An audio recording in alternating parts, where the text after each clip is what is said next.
Hi students, in this video I am going to explain the topic mechanism of DNA replication. DNA replication, it is nothing but duplication of DNA. Okay, there are number of enzymes which plays a major role in DNA replication process. Okay, I will explain the function of those enzymes one by one.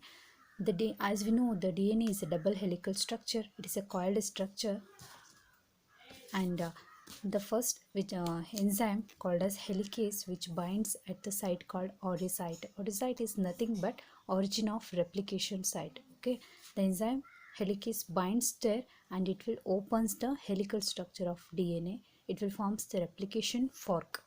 Okay, at that site SSBP, which also binds there. SSBP is nothing but single stranded binding protein. Okay, it stabilizes the two strands. Okay, one more enzyme, topoisomerase binds at that order site. It will reduces the pressure created due to opening of the strand. Okay, after this, what is needed? RNA primer. It is synthesized by the enzyme called primase. It is also called as DNA directed RNA polymerase also, because it synthesizes the RNA primer based on the guidance of DNA.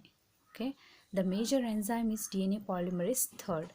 Okay, it it adds the nucleotides continuously. These two opened strand which acts as the templates for the synthesis of new nucleotide strands. Okay, the DNA polymerase third which adds the nucleotides continuously on one strands, hence it is called as leading strand. On the another strand there are presence of more than two RNA primers along with the DNA polymerase third. It adds the nucleotides discontinuously. Hence, this strand is called as lagging strand, and the fragments formed are called as Okazaki fragments, because the Reiji Okazaki, he is an electrobiologist. He observed these fragments. Hence, these are called as Okazaki fragments. Okay. After the completion of synthesis of two DNA strands, two new DNA strands along with the older parental strands, there is no requirement of this RNA primer. This RNA primer is removed by the one more enzyme called DNA polymerase third, DNA polymerase first.